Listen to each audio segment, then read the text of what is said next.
Today's lecture is not simply about remarriage. It is about structure, the architecture of life at midlife, and the hidden forces we often mistake for love. When a man in his 40s says, "I met a good person and I want to remarry," it sounds sincere. But in reality, remarriage at this stage is rarely a purely emotional decision. It is structural. In youth, marriage is driven by desire, attraction, hope, and the belief that love can organize life. In midlife, that equation changes. Love is no longer sufficient on its own. It is constrained by accumulated variables, career trajectory, finances, children, health, social standing, and psychological residue from past experiences. At this stage, a man does not simply choose a partner, he negotiates with his own history. So the critical question shifts. Not who should I marry, but why do I want to marry again? This is not rhetorical. It is diagnostic. Observation and psychological analysis show that remarriage decisions in midlife are typically driven by three underlying forces. First, economic and career positioning. By the 40s, a man's professional ceiling becomes visible. Some feel stable, others feel decline. Remarriage can become either a declaration of stability or a defensive attempt to regain control. Second, awareness of physical change. Energy declines, recovery slows, and health concerns emerge. This often produces existential anxiety and a powerful impulse. I should not face this alone. But this desire is frequently driven not by relational clarity, but by fear of isolation.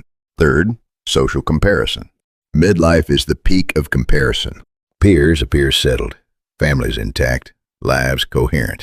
A man standing alone may not just feel lonely, he feels abnormal. Remarriage becomes an attempt not to connect, but to correct. Here lies the problem. These forces disguise themselves as emotions. They feel like love, but are often compensations for perceived deficiency. Ancient insight captures this well under fear and attachment. Humans construct convincing illusions. In remarriage, these take familiar forms. This person will help me start over. This relationship will heal my past. My life will return to normal. But the truth is precise. No one rescues your life. They participate in the structure you have already built. Therefore, the foundation of remarriage is not love, but self-assessment. Before entering a new marriage, one must ask, why am I seeking this relationship? What psychological state am I bringing? What did I actually learn from my past marriage? Without clear answers, patterns repeat. Only partners change. A key principle: relationships born from deficiency create pressure. Relationships born from self-understanding create stability. Once remarriage begins, the question shifts from why to how. The central principle is this: in midlife conflict, the issue is not whether your partner changes. It is whether your response changes. This determines the fate of the relationship. One major structural hazard is comparison language. My ex would have done this. You're just like them. The moment comparison enters, the present begins. Competing with the past, and respect collapses. Conflict itself is not the problem. Mismanaged conflict is. Stable relationships follow clear operational principles. 1. The 24-hour rule. Address conflict within a day before emotional distortion replaces factual clarity. 2. Scheduled dialogue. Monthly structured conversations prevent problems rather than reacting to them. 3. Eliminate blame. Blame triggers defense. Replace. You are the problem with this. Situation is difficult. 4. Exclude past partners entirely. The moment the past enters, the relationship becomes structurally unstable. 5. Define and solve. Clearly define the issue, then propose a concrete solution. Turn conflict into negotiation. Avoidance is not peace, it is delayed collapse. Stable couples do not avoid conflict. They process it. Ultimately, structure matters less than capacity. Family complexity is not decisive. Conflict resolution ability is. But beneath all structure lies motive. 2 essential questions. Why now? How prepared am I? When unclear, instability is likely. When clear, even complex relationships can succeed.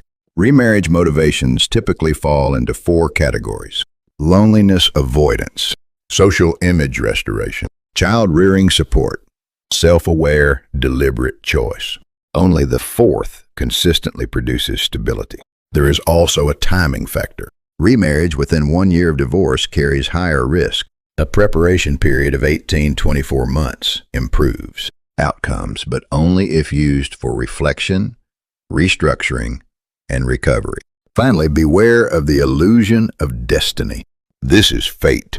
This is the one. These are often emotional intensifications, not reliable indicators of long-term compatibility. Remember, intensity is not stability. Stable remarriage requires balance, emotional stability, reality-based judgment, agreement on long-term structure. In youth, relationships run on excitement. In midlife, they run on agreement. Agreement on lifestyle, finances, children, and the future. So ask, is this relationship driven by emotion or alignment? That answer determines everything. In conclusion, the success of remarriage is not determined by who you meet, but by who you are when you meet them. Not by external structure, but by internal structure. Reflect carefully, because in midlife, the most important decision is not whether to begin again, but how. If this lecture has provided clarity, please share it with others who may benefit, and consider subscribing for deeper insights into the structure of human relationships.